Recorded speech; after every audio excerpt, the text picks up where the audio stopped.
klein petrolkop se eerste eysterperd is dalk eerder 'n houtperd.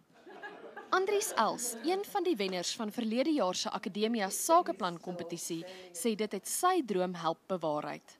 My sussie het vir haar tweeling seentjies 'n visie van Engeland af ingevoer wat soortgelyk was. En ek is 'n tipiese ingenieur, toe ek sien toe kon ek 'n beter een ontwerp. Ek het net begin daarmee. Ek het soos ek 4 of 5 fietjies al gebou by 'n stadium. My neef het in die Vrystaat aangeskaf vir sy seentjie. So dis waar dit begin het en toe dog ek wel kom ons skuif in en kyk wat kom daarvan. Hy het gewen en die bestellings het begin instroom. Buite dat dit later 'n versamelstuk word, is al motofietsies ook goed vir die klein span. In steede van eers op 3 of 4 jaar rond kan leer balanseer, is 'n regte fietsry kan nou op 18 maande al leer balanseer. So dit is 'n baie goeie opvoedkundige speling. Els het ook 'n voltydse werknemer in diens geneem.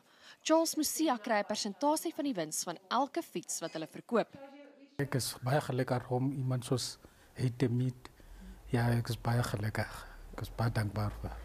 Die sluitingsdatum vir vanjaar se kompetisie is 19 Mei en meer besonderhede is te vind op Akademia se webwerf.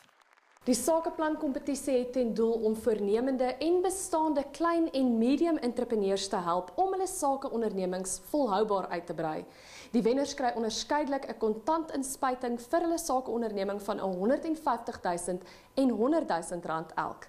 Daniella van Heerden, Unies, Pretoria.